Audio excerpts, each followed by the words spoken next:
tardes, como todos los sábados, estamos aquí con ustedes para tratar de comprender cómo y por qué el mundo gira al revés. Por supuesto, muchas noticias del ámbito internacional, y en Europa hubo elecciones municipales, específicamente en Francia la semana pasada, y un duro golpe para François Hollande. Cambió el primer ministro, preparamos un informe sobre esto, y además sobre España vamos a hablar porque hubo manifestaciones importantes. ¿Viste cómo la noticia de repente está muy fuerte, de repente desaparece? Sin embargo, hace 2 semanas hubo manifestaciones importantes en España. Sí, exactamente. Bueno, una noticia también que sorprendentemente no fue muy publicada y es un hecho histórico, es que la semana pasada Fidel Castro publicó un desgrabado de una comunicación que tuvo él con Hugo Chávez inmediatamente después del golpe del año 2002. Es decir, una vez que Chávez estaba liberado y volvió al Palacio de Miraflores, hablaron por teléfono, tuvieron una conversación interesantísima porque están todos los pormenores, lo que sentía Chávez, lo que dijo.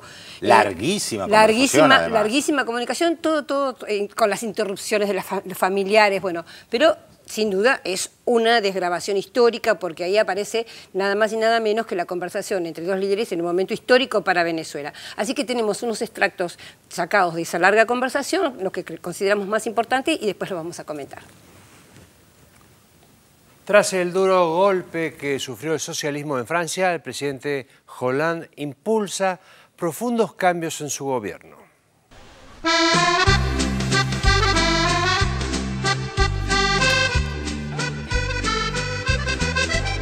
Et de gauche à droite, d'avant, en arrière et de haut en bas, on s'amuse, c'est la fête. Et de gauche à droite, d'avant, en arrière et de haut en bas, la voilà ma recette.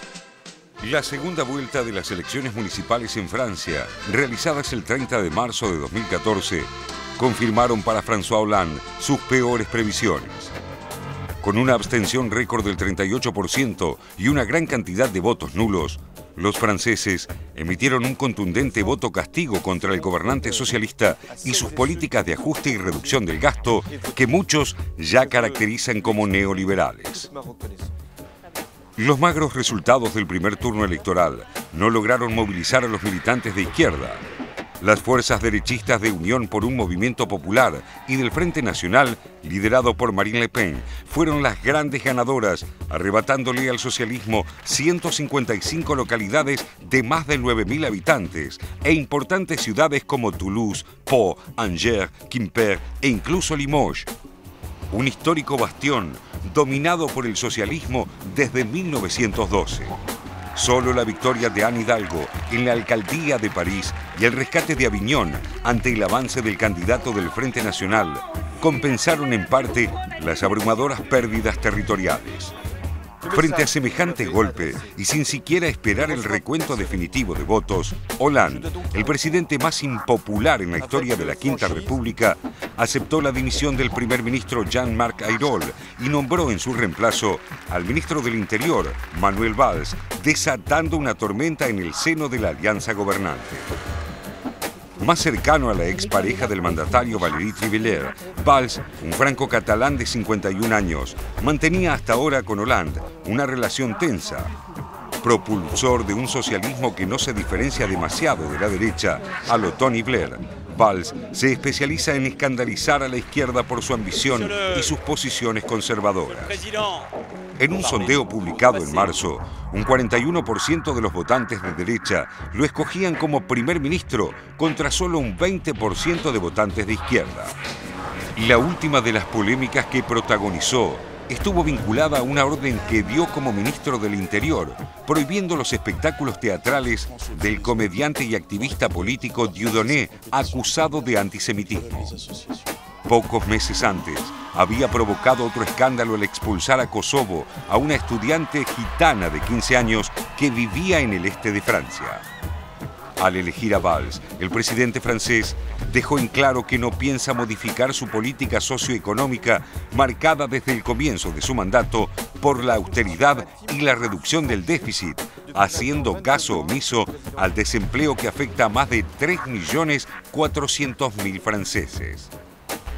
Sin embargo, en un discurso a la nación, el jefe del Estado aseguró haber entendido el claro mensaje de las urnas. Según sus propias palabras, el revés socialista se debió al cambio insuficiente, la excesiva lentitud, la falta de trabajo y la escasa justicia social, demasiados impuestos. Es que la economía francesa creció solo 0,3% en el último trimestre de 2014, el desempleo supera el 11% y el déficit fiscal alcanza el 4,3% del PBI. En este contexto, Hollande ofreció a los empresarios un pacto de responsabilidad en pos del empleo y la competitividad, bajándoles las contribuciones sociales a cambio de que contraten más personal. Además, el mandatario anunció un recorte del gasto público por valor de 50.000 millones de euros en 3 años. Todas esas medidas intentan cumplir con las exigencias de la Comisión Europea de Asuntos Económicos y Monetarios, que emplazó a Francia a bajar el déficit fiscal. Lejos de enfrentar el desencanto de sus votantes socialistas, Hollande, una vez más, eligió dar un golpe de timón un poco más a la derecha y acercarse más a las exigencias de sus socios de la Unión Europea.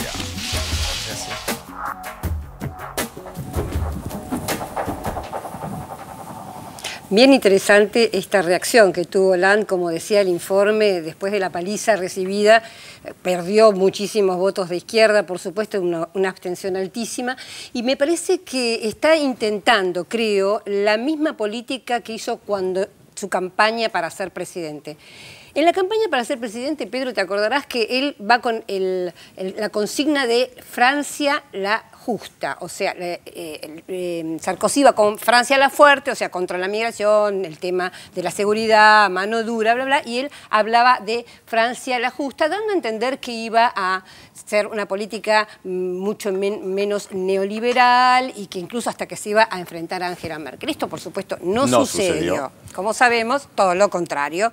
Se alineó perfectamente con el pacto fiscal. Y vos sabés que tengo la impresión de que ahora está haciendo lo mismo. Está haciendo creer que puede haber un gesto, un guiño hacia los sectores más de izquierda o que proponen una justicia social mayor, porque fíjate que nombró, además, por un lado nombró a Valls, a Manuel Valls como primer ministro, que sabemos un hombre de lo más moderado o de la más de la derecha dentro del Partido Socialista. El ala de Sarkozy en el Partido Socialista, decían muchos. Exactamente.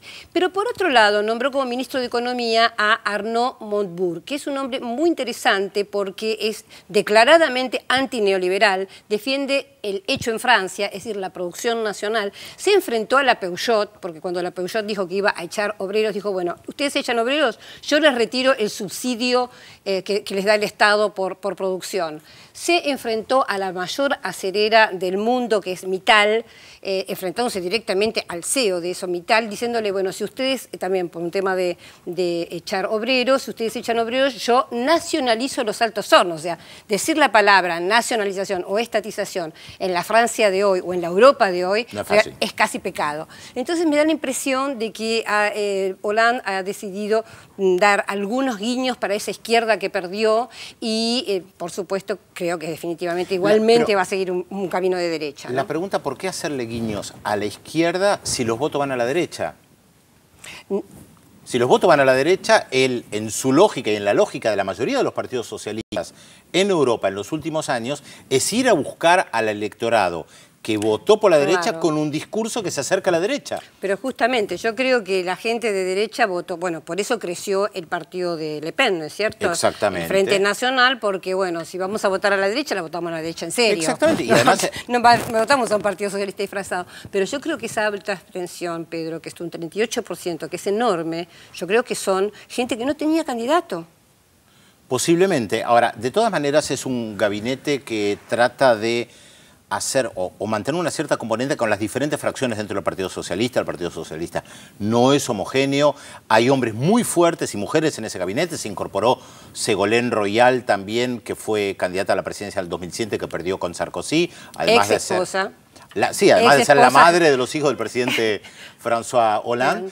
Pero creo que está tratando de mantener un equilibrio, porque hay gente de la izquierda del Partido Socialista que está en el gabinete, pero Manuel Valls, a mi juicio, es un signo muy claro, hacia la derecha, con su discurso antimigrante muy similar al de Le Pen, pero que mantiene a algunas de las personas con las cuales él se había enfrentado públicamente, las mantiene dentro del gabinete. Creo que piensan también en las elecciones europeas de fines de mayo, que algunas encuestas ya dan como primero al Frente Nacional. Entonces me parece que lo del ministro de Economía responde también a esto. El discurso del Frente Nacional es muy antieuropeo, como plantear también lo hecho en Francia como un tema central. Pero de todas maneras, como decimos en tantas oportunidades, ahora hay que ver cómo camina ese gabinete. O sea, sí, ahora lo nombró, ahora hay que ver cómo para camina. poner en proporción de cómo salieron las elecciones, ganó el partido de Sarkozy o de Chirac con un 49%, 42% el Partido Socialista, y el Frente Nacional, si bien creció un montón, tiene un 9%. No es que tampoco, digo, pero para es tener mucho para un partido muy demonizado durante mucho tiempo. Ni hablar, crece, pero digamos todavía no está en la categoría de un gran partido.